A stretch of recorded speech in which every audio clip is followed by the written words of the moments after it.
ሻሎም ሻሎም ሻሎም ሻሎም ቤተሰብ እግዚአብሔር አምላክ ሰላም ጸጋ ምሕረት ናይ ክርስቶስ ምስኩልኩም እዩ ሰላምን ጸጋ ናይ ክርስቶስ ይብዛሓልኩም እዝን ዝበለጸ መዓልቲ ዝበለጸ ቃል ንካፈለሉ ፕሮግራም ናይ ሎም ድማ ነዚ መዓልቲ ዝኸውን ናይ ህይወት ቃል ሓቢርና ክንካፈሊና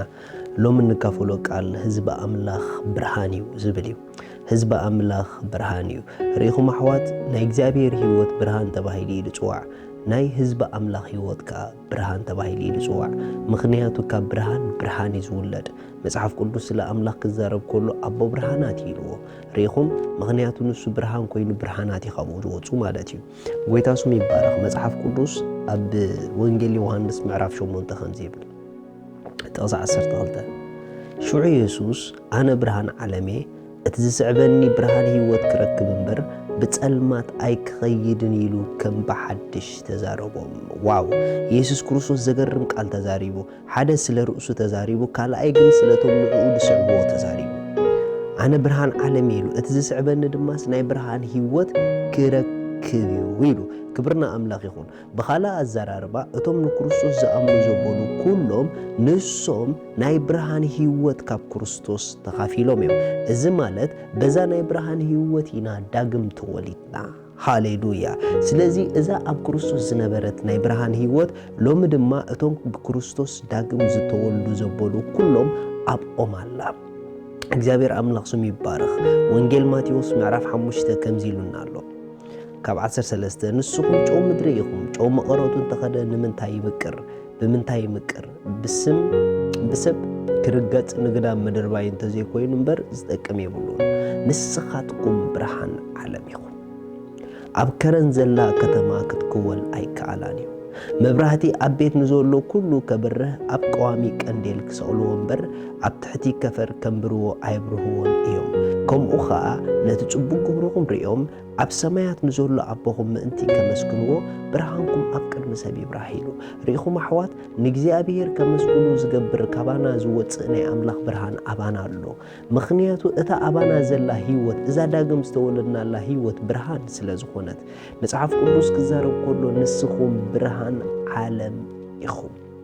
ሃሌሉያ ክሳዕ ክንደይ ኢኹም ኣብ ዙርያኹም ብርሃን ምዃንኩም ተሓስቡ ክሳዕ ክንደይ ኢና ኣብ እንኸዶ ኩሉ ንሕና ብርሃን ምዃንና እናሓስብ እንተደኣ ንሕና ብርሃን ኮይና መጽሓፍ ክዛረብ ከሎ ብርሃን ኣብ ጸልማት የብርህ ጸልማት ግን ክሕዞ ኣይከኣለን እዩ ዝብል በኻላ ኣዘራርባ ንሕና ኣብ ዝተገለጽናሉ ስፍራ ጸልማት ክሰርሕ ኣይክእልን እዩ ማለት እዩ ጸልማት ክሳዕ መዓስ ይሰርሕ ክሳዕ ብርሃን ድግለጽ እዚ ማለት ንስኻ ብዝተገለጽካሉ ስፍራ ሕማም ስፍርኡ ለቀቕ ንስኻ ብዝተገለጽካሉ ስፍራ ጭንቀት ስፍርኡ ለቀቕ ንስኻ ብዝተገለጽካሉ ስፍራ ኩሉ ናይ ኣጋንንቲ ኣሰራርሓ ዘበለ ይሰባበር ምኽንያቱ ጸልማት ብርሃን ክሳዕ ዝመጽእ ኣለኹ ዝብል እምበር ብርሃን ምስ መጸ ግን ክህሉ ይክእልን እዩ ናይ ብርሃን ምህላው ንጸልማት ናብዘይ ምህላው እዩ ዘምጽኦ እስከ ሕሰቡ ክሳዕ ክንደይ ኣብ ዘለኹሞ ስፍራ ብርሃንኩም ይገዝእ ኣሎ ክሳዕ ክንደይ ኣብ ዘለኽዮ ስፍራ ብርሃንኪ ይገዝእ ኣሎ ምኽንያቱ ንስኺ ብርሃን ትኾንኪ ኣከባቢኺ ጭንቀት ክገዝእ ኣይግብኦን እዩ ንስኺ ርክብ ዘለዎም ኣብ ዘይድሊ ውድቀት ክህሉ ኣይግብኦምን እዩ ንምንታይ ተተባሃለ ካብቲ ኣባኺ ዘሎ ብርሃን ዝተላዕለ ካብ ጸልማት ክወፁ ፍቓድ ኣምላኽ እዩ ከምቲ ኢየሱስ ኣብ ዝነበሮ ስፍራ ድጭነቑ ዝዓርፉ ዝነበሩ ዳሓዝኑ ድጻናንዑ ዝነበሩ ዝሓመሙ ዝፍወሱ ዝነበሩ ሕጂ ድማ ከምቲ ኣቦንዓይ ዝለኣኸና ኣነ ኸዓ ንዓኹም እልእከኩም ኣለኹ ስለ ዝበለ ሕጂ ድማ ንሕና ብዘለናዮ ድተጨነቑ ክዓርፉ ልቦም ድተሰብረ ክዝነን ኣብ ጓህ ዘለዉ ናብ ሓጎስ ክመፁ ኣብ ሕማም ዘለዉ ናብ ጥዕና ክኣትዉ ፍቓድ ኣምላኽ እዩ ምኽንያቱ ብርሃን ስለ ዝኾንና ነቲ ብዝተፈላለየ ናይ ጸልማት ስራሕ ህይወቶም ዝሽገር ንምንጋፍ ኣብ ምድሪ ኣለና ኣነ ንስኹምን እቶም ብክርስቶስ ኣሚንና ዳግም ዝተወለድና ኩልና መናገፍቲ ኢና ሶሉሽን ኢና መፍትሒ ኢና ንምንታይ ተተባሃለ ብርሃን ኢና ሪኢኹም እዚ ብክርስቶስ ዳግም ዝተወለደ ህይወትና መፍትሒ ብዙሓት ዝኾነ ህይወት እዩ ዋይ ተተባሃለ ንኹሎም ቶም ኣብ ጸልማት ዘለዉ ብርሃን እዮም ዝጽበዩ ዘለዉ ብርሃን ከዓ ንስኺ ኢኺ ብርሃን ከዓ ንስኻ ኢኻ ቃልካ ከተውፅእ ከለኻ ብርሃንካ ኢኻ ትገልጾ ኣፍካ ክትከፍቲ ከለኻ ብርሃንኪ ኢኻ ትገልጽዮ ስለዚ ብርሃንክ እንዳገለጽክዮ ብዙሓት ኣብ ጸልማት ዘለዉ ናብ ሓርነት ኣውፅኢ ኣምላኽ እዚ በኣ ክኸውን ይጽበየኪ እዩ ምኽንያቱ ብርሃን ስለ ዝኾንኪ ንብዙሓት ድማ ከተብርሂ ተጸዊዕኪ ኢኺ ካብሎም ሕሰቡ ኣነ ብዘለኹ ስፍራ ስራሕ ጸልማት ኣይቀጽልን ይበሉ ንምንታይ ተተባሃለ ብርሃን ኩሉ ግዜ ሰዓር እዩ ኣምላኽ ሰማይ ምሳኹም እዩ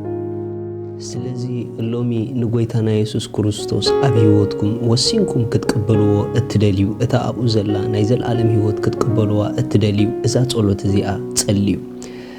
እግዚአብሔር አቦ ስለ ወድኻ ኢየሱስ ክርስቶስ የመስግነካ ኣለኹ